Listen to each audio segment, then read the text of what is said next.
One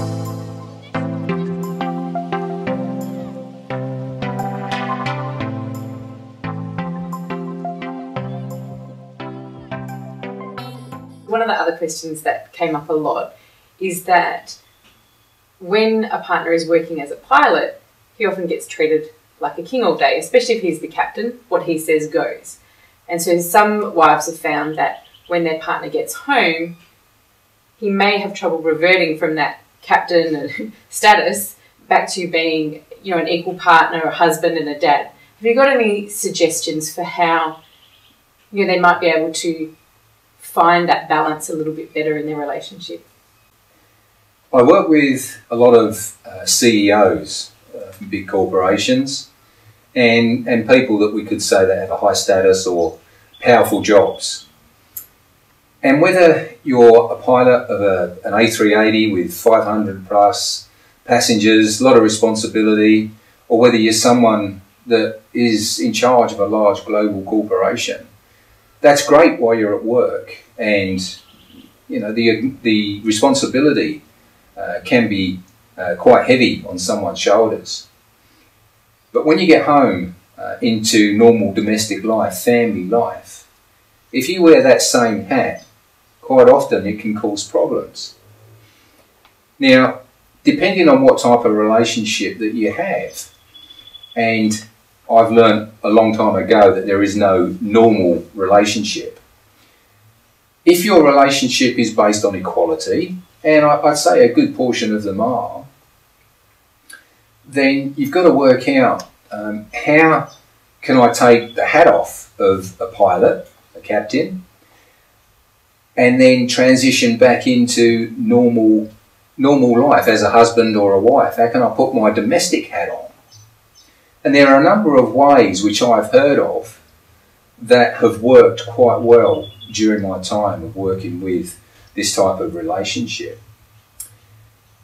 One of the areas that I've worked with quite a bit with CEOs is that they've often referred to the way that they transition from coming home to leaving work is using an analogy of a bridge. That when they leave work, there's a period of time that they start to unwind, and as they go through their journey, they liken it to starting to cross a bridge. And on one side of the bridge represents work, and the further they go across the bridge, they tend to leave work behind them, and then just before they're crossing onto the other side of the bridge, they get more into family life. They go through a psychological process of leaving that behind. And when they cross to the other side, they're fully into the psyche of family life. And they start to think about what's going on, what have I got to do when I get home, that type of thing. So that's one way of actually dealing with that. Thinking psychologically about going through that process of leaving work behind, going over the bridge, and then getting into family life. One way that you could help unwind is to journal. When you get into your car after you've finished a long stint away, is to open up a diary or a journal and just debrief yourself. So when you debrief, it's like a catharsis. You're just letting go. All the feelings, the emotions, the challenges that you've had while you've been away, it's a good way of writing them down to actually release that. Otherwise, you're driving home and you've still got all this going on in your mind, and the time you get home, you've probably still got some of that there, that residual after effect of the challenges that you faced while you've been away. So when you do touch down, if you spend 5 or 10 minutes to actually journal, to write that down, and then just let that go. And writing it down, the physical process of actually doing that, helps in relieving some of that stress, some of that pressure and the challenges. Another way, which I heard, was to change out of your uniform and change into civilian clothes, into your civvies. So it's a physical action once again, is that maybe you've got to change your clothes when you come off the plane and you nip into the toilet like Superman does and get changed in the cubicle, or when you get into your car, get changed. Once again, it's that psychological process of letting go, and you're actually assuming a new role. That's a good way, which I've mentioned before to some other people, that they tend to adopt, and felt that was quite a good way of actually releasing, letting go, and adopting a character or a position more in line with family life. Another way was to pick a halfway point between your journey. Very similar to using the bridge, is that when you realise you're coming up to the halfway point, say your journey for argument's sake is 100 kilometres, when you know you're coming up to that 50 kilometres, then you've got to release, you've got to let those challenges, those incidents that have come up, or some of that pent up anxiety that you've had around different issues, you've got to let that go. And you know that as soon as you reach that 50k or that 50 mile point, that's it. Now I start to wind down and I get involved. I start thinking about home. I start thinking about what we're going to do when we get together, time spent with my family. That's where you should start to really engage in your family again.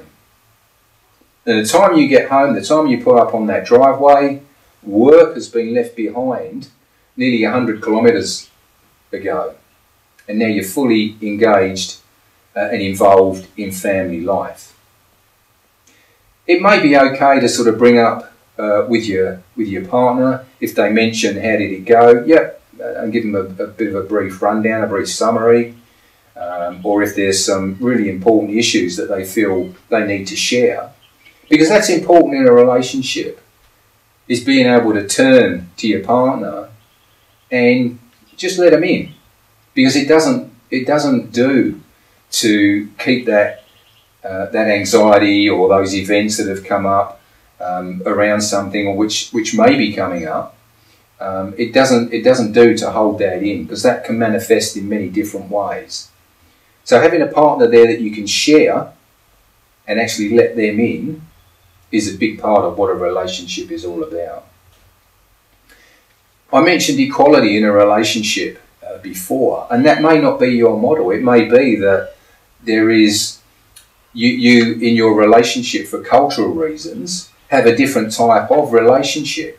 So it's whatever works for you. There's no hard and fast rules in relationships. It's really about your model and what you need to do to help you get through these types of scenarios that you're faced with. Dave, I think there were some really great suggestions in there. Some of the real physical things that people can do. You know, I agree, it can be hard to leave behind 4 or 5 days or 2 weeks worth of work. And I think having something more tangible will hopefully be helpful. And, you know, like, well, not everybody might have a 100-kilometre commute, even if it's a 10k commute. And you know that at the 5k mark, that's where you've got to leave that stuff behind. Yeah. I love that idea of having some, you know, real structures in place to help them let go. But I also love that you said you can still talk to your partner about what's happening at work. Mm. It's about leaving the emotions behind that if you can. Because I know my pilot and I, we love talking about some of the things that happen at work sometimes. Sometimes it's funny, sometimes it might have been stressful, but that is part of how, you know, what we use to connect. But if he can leave that attitude sometimes maybe, and that the emotion and the stress behind, and get into that mindset of coming home to you and the kids. I actually noticed that after time away, he almost finds it harder to come home to the kids. And you'd think after a break that he would find it easier. Yeah. But I've realised that he's gotten used to having some quiet time and some space.